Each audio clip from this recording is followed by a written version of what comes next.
Oi gente, tudo bem? Bom pessoal, nós vamos voltar ao assunto fotografia. Dessa vez nós vamos conhecer um gênero fotográfico que é baseado assim num olhar mais atencioso, mais comprometido por parte do fotógrafo. É a aplicação de um daqueles conceitos que nós já estudamos, a arte engajada, dessa vez na linguagem fotográfica. Esse tipo de fotografia que nós vamos estudar, ela é mais assim investigativa, digamos assim, em relação a uma determinada história que precisa ser contada através das imagens. Esse tipo de trabalho costuma assim envolver uma certa delicadeza, mas sem esbanjar num sentimentalismo. Eu estou falando da fotografia documental. Não é aquela foto que vai no nosso documento. A fotografia documental, diferente do que muita gente pensa, o fotógrafo ele tem muito pouco ou quase nenhum controle sobre o resultado daquilo que ele está fotografando. Ela não é uma fotografia em que se controla a imagem que se quer produzir. Por exemplo, em um estúdio fotográfico, o fotógrafo ele pode controlar a foto que vai ser produzida. No caso da fotografia documental, isso não acontece. No caso da fotografia documental, o fotógrafo ele está ali contando através da imagem uma história. Além disso, o fotógrafo costuma ter apenas uma chance para registrar um determinado acontecimento. É ali o que está acontecendo na hora. Se ele não pegar, perdeu.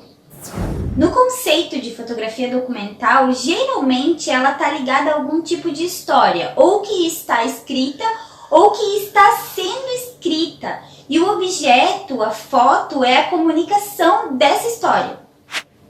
Nesse caso, é a fotografia quem vai narrar e contar os acontecimentos ou os fatos que compõem essa história.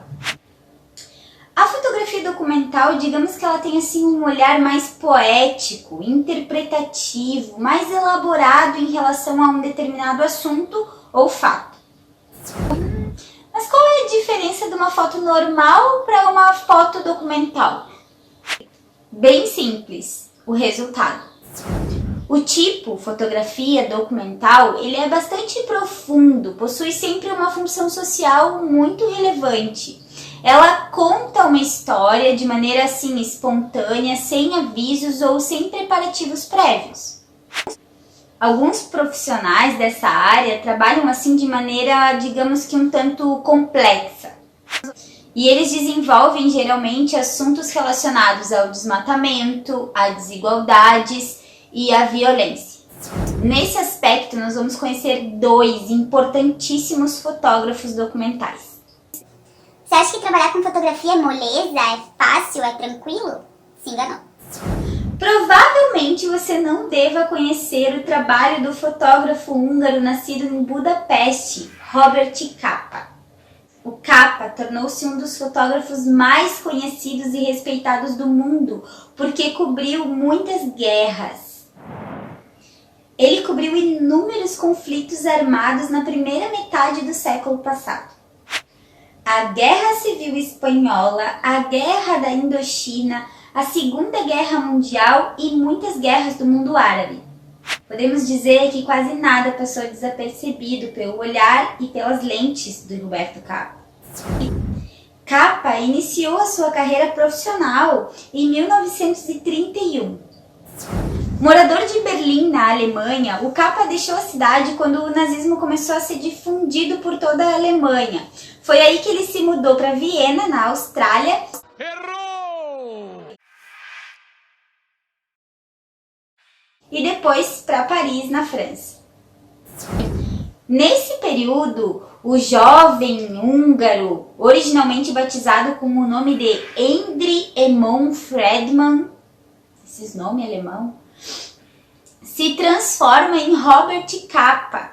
Esse novo nome foi criado por ele e pela sua namorada na época, a também fotógrafa e jornalista Gerda Taro, em 1934. rapidamente eles se tornaram notórios pelos seus trabalhos fotográficos e foram cobrir um dos seus primeiros conflitos, que era a Guerra Civil Espanhola. Foi onde fatalmente a Gerda morreu atropelada acidentalmente por um tanque de guerra. Em meio a tanta dor, o Capa tira uma das suas fotos mais famosas, intitulada como A Morte de um Miliciano, tornando-se naquela época um dos mais importantes fotógrafos da Europa do século XX. A fotografia foi capturada em 5 de setembro de 1936 e foi publicada na revista Time, que mostra um soldado atingido por uma rajada de metralhadora durante a Guerra Civil Espanhola. Depois dessa foto, o Capa ainda fez muitas fotos e cobriu muitas guerras e conflitos, mas morreu cobrindo a Guerra da Indochina em 25 de maio de 1954. Ao pisar numa mina terrestre, a bomba explodiu e o seu corpo foi encontrado com as pernas dilaceradas e a câmera permanecia ainda nas suas mãos. Triste, né?